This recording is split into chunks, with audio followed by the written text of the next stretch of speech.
நீங்க சொன்ன மாதிரி திரு வானதி சீனிவாசன் அவர்கள் அது நல்ல ஒரு வேட்பாளர் தான். நீ கமலே தோக்கடிச்ச தொகுதி அது.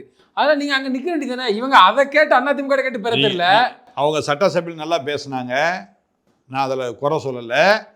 அதே தொகுதியில் நின்று நீ திரும்ப ஜெயிச்சுட்டு வரலாமே. அதே மாதிரி நயினார் நாகேந்திரன் திருநெல்வேலியில் நின்னார் இல்லையா, அதே தொகுதியில் நின்று ஜெயிச்சுட்டு வர வேண்டியதானே.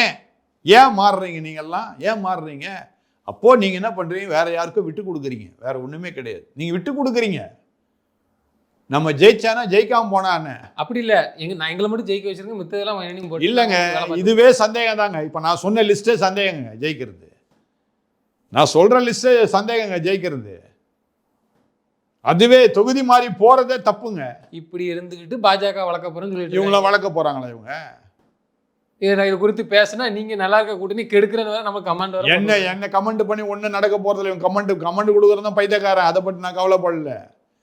திரு அமித்ஷா அவர்கள் இதை சிந்திக்கணும், திரு மோடி அவர்கள் இதை சிந்திக்கணும், பிஜேபியுடைய தலைவர் டெல்லி தலைவர்கள் இதை சிந்திக்கணும்.